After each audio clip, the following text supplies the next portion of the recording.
Hi friends, welcome to minion சமையல். இன்றைக்கி hot and sweet pasta தான் பார்க்க போகிறோம். அதுக்கு தேவையான பொருட்கள் பார்த்துடலாம். 1 கப் கோதுமை மாவு, 1 கப் மைதா மாவு, சால்ட், வாட்டர், வெங்காயம், தக்காளி, பூண்டு, குடமிளகாய், கருவேப்பிலை,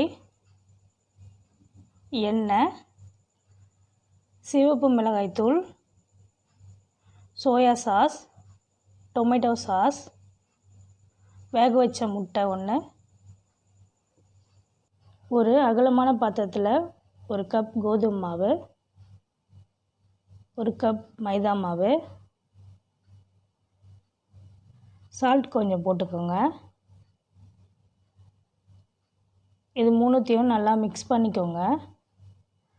மிக்ஸ் பண்ணிவிட்டு, ஏன்னா உப்பு திட்டு திட்டாக இருக்கும், அதனால் இல்லை நீங்கள் வாட்டரில் மிக்ஸ் பண்ணி கூட நீங்கள் போட்டுக்கலாம். நான் அப்படியே தான் போட்டேன்.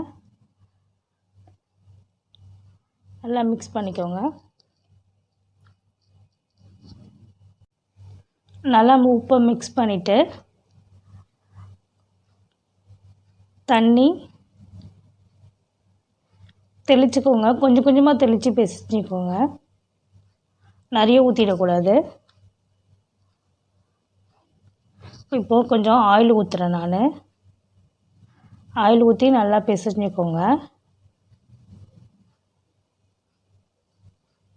ரொம்ப லூஸாகவும் வேணாம், ரொம்ப டைட்டாகவும் வேணாம். தொட்டு பார்த்தா அதுமாரி நீங்கள் அமுக்குனிங்கன்னா இப்படி மேலே எழும்பி வரணும். அந்த மாதிரி இருக்கணும். நான் பிசைஞ்சிட்டேன். இப்படி தான் இருக்குது. இதை மேலே ஆயில் அப்ளை பண்ணிட்டு ஒரு 1/2 அன் ஹவர் நம்ம டிஸ்டர்ப் பண்ணாமல் ஒரு துணியோ இல்லை ஒரு தட்டோ போட்டு நீங்கள் மூடி வச்சுருங்க. அப்போ தான் மாவு வந்து சாஃப்டாக இருக்கும். இப்போது பாருங்கள், ஊறியாச்சு. 1/2 அன் ஹவர் ஆயிடுச்சு. அதை நான் 2ஆக கட் பண்ணிக்கிறேன். கட் பண்ணிவிட்டு இந்த ஆஃப் வந்து பாதி நீங்கள் மூடி வச்சுருங்க. துணி போட்டு மூடிடுங்க, இல்லைன்னா மாவு காஞ்சிரும். இப்போ நான் அந்த மாவில் வந்து டிப் பண்ணிவிட்டு நல்லா நான் ஒரு பிளேட், அகலமான பிளேட் எடுத்துருக்கேன். அந்த பிளேட் ஃபுல்லாக தேய்ச்சிக்கோங்க.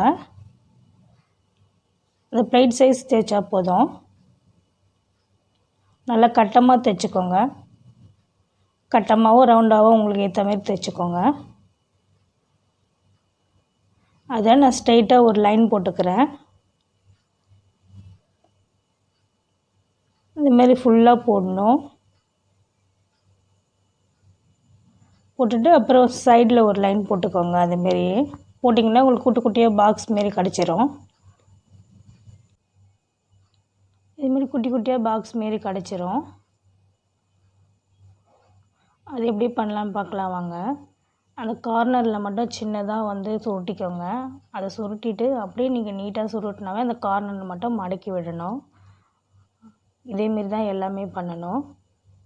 பாருங்கள், நான் பண்ணி வச்சுருக்கேன். இப்போது நான் ஒரு பெரிய அகலமான பாத்திரத்தில் தண்ணி ஊற்றிக்கோங்க. நல்லா கொதிக்கட்டும். கொதித்த உடனே அதில் ஒரு 2 ட்ராப்ஸ் ஆயிலும் ஒரு சிட்டிகை அளவு உப்பு மட்டும் போடுங்க. ஏன்னா வந்து நம்ம பாஸ்தாலே வந்து மாவு பேசி சொல்ல போட்டிருக்கோம். அதனால தான் உப்பு நிறைய சேர்த்துட்டா வந்து மசாலா கூட சேர்ப்போம், அதனால் கைக்கும் உப்பு அதிகமாகிடும். அதனால் நீங்கள் உப்பு போட சொல்ல வந்து எவ்வளோ உப்பு போட்டிருக்கேன்னு கவனமாக போடுங்க. இப்போ பாருங்கள், நல்லா பாயில் ஆகி மேலே மிதக்குது வந்து பாஸ்தா. வெந்துடுச்சிங்க பாஸ்தா. இப்போ அடுப்பு பற்ற வச்சுக்கலாம். ஒரு கடாய் வச்சுக்கோங்க. கடாய் ஹீட் ஆனோடனே நான் பட்டர் தான் சேர்த்துருக்கேன். நீங்கள் ஆயில் வேணாலும் சேர்க்கலாம். நான் பட்டர் வந்து 2 டீஸ்பூன் சேர்த்துருக்கேன். பட்டர் வந்து இப்போ மெல்ட் ஆகட்டும் நல்லா.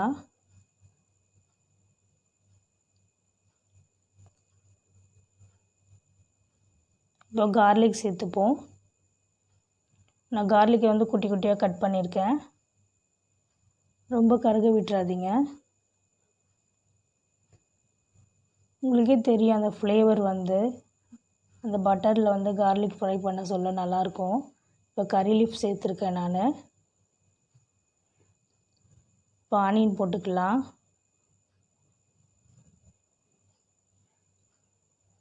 நான் வந்து ஒரு 3 வெங்காயம் எடுத்துருக்கேங்க. நீங்கள் பாஸ்தாக்கு ஏற்ற மாரி உங்களுக்கு மசாலா ரொம்ப பிடிக்கும் அப்படின்னா நீங்கள் வெங்காயம் தக்காளி வந்து நிறைய போட்டுக்கலாம். இல்லை எனக்கு மசாலா ஃப்ளேவர் ரொம்ப பிடிக்காது, ரொம்ப எனக்கு ட்ரையாக இருந்தால் போதும், கிரேவி மாரிலாம் வேண்டாம் அப்படின்னு நீங்கள் நினச்சிங்கன்னா கம்மி பண்ணிக்கலாம். நம்ம இஞ்சி பூண்டு பேஸ்ட்டு சேர்த்துக்கலாம். வெறும் பூண்டு மட்டும் போதுன்னா பூண்டு மட்டுமே சேர்த்துக்கலாம், நல்லா தான் இருக்கும்.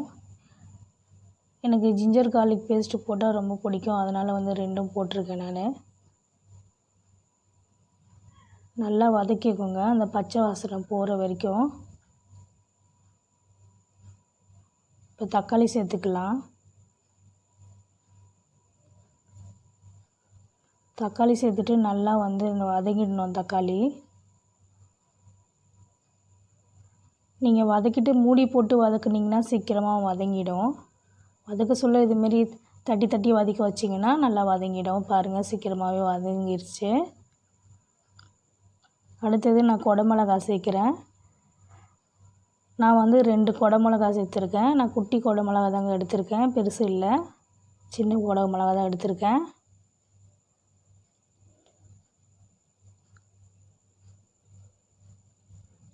ரெட் சில்லி பவுடர் சேர்த்துக்கலாம். நான் 2 டீஸ்பூன் சேர்த்துருக்கேங்க.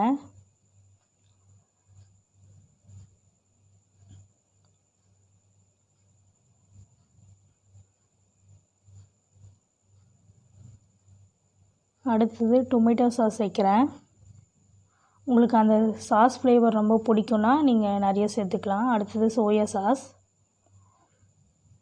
இது எல்லாத்தையும் நல்லா மிக்ஸ் பண்ணிக்கலாம். அதோட பச்சை வாசனை போகிற வரைக்கும் நல்லா மிக்ஸ் பண்ணுங்கள். சிம்மில் வைங்க, ஹை ஃப்ளேமில் வைக்காதீங்க, ஏன்னா சாஸ்லாம் ஊற்றினாலும் அடி பிடிக்கும். இப்போ வாட்டர் கொஞ்சம் சேர்த்துக்கலாம். வாட்டர் சேர்த்தா தான் கிரேவி மாரி கிடைக்கும். அப்போ தான் அந்த பாஸ்தா மேலே வந்து கோட்டிங் மாரி அப்ளை ஆகும், நல்லாயிருக்கும் சாப்பிடவும். இப்போது நம்ம வேக வச்சு தண்ணி வடிகட்டி எடுத்து வச்சுருக்கோம்ல, அந்த பாஸ்தாவை இதில் போட்டு மிக்ஸ் பண்ணிக்கலாம். அதோட பச்சை ஸ்மெல் போயிடணுங்க மசாலாவோடது. ஒரு 5-10 நிமிஷம் வந்து நீங்கள் சிம்மில் வச்சு மூடி போட்டுருங்க. மூடி போட்டு அதுக்கப்புறம் ஓப்பன் பண்ணி நீங்கள் பாஸ்தா போடலாம். பாஸ்தா போட்டு சிம்லேயே வைங்க, ஹை ஃப்ளேம் வேண்டாம். நம்ம ஹோம்மேட் பாஸ்தானால சீக்கிரம் குழஞ்சி போயிடும், அதனால தான் சொல்கிறேன். அடிப்பிடிக்க வாய்ப்பு இருக்குது. நான்ஸ்டிக்னா ப்ராப்ளம் இல்லை. இப்போது நான் வேக வச்ச முட்டையை வந்து மேலே போடுறேங்க. ரொம்ப டேஸ்ட் நல்லாயிருக்கும். இன்னும் உங்கள் பாயிலுக்கு ஆட் பண்ணுறாங்கன்னு நினைக்காதீங்க, நீங்கள் ட்ரை பண்ணி பாருங்கள், ரொம்பவே டேஸ்ட் நல்லாயிருக்கும். நம்மளோட ஹாட் அண்ட் ஸ்வீட் பாஸ்தா வந்து ரெடி ஆயிடுச்சு. நான் கருவேப்பிலை சேர்த்துட்டேன். இப்போ அந்த எக்கை போட்டு ரொம்ப கிளற வேணாம், சும்மா லைட்டாக கிளறி விட்டால் போதும். இது குழந்தைங்களுக்கு ரொம்ப பிடிக்கும். நீங்களும் இதை வீட்டில் ட்ரை பண்ணி பாருங்கள், ரொம்ப டேஸ்ட்டாக இருக்கும். வந்து நான் பண்ண சமையல் உங்களுக்கு பிடிச்சிருந்ததுன்னா லைக் பண்ணுங்கள், ஷேர் பண்ணுங்கள், கமெண்ட் பண்ணுங்கள். பாருங்கள், நம்மளோட hot and sweet pasta ready ஆயிடுச்சு.